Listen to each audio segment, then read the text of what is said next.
Speak sponsored by rxcardclub.com. Get a free prescription drug card and save up to 85% on prescription drugs. rxcardclub.com. Point 7 High protein foods that can help lower your cholesterol. Key takeaways.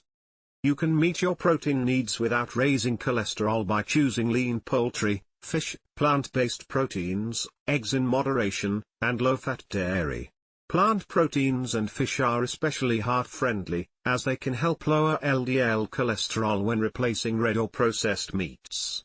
Opt for healthy cooking methods like baking, grilling, or steaming, and pair proteins with fiber-rich foods.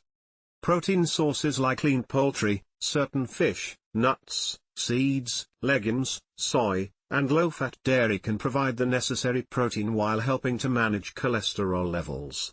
Foods to limit include fried foods, processed meats, red meat, and foods high in saturated fat.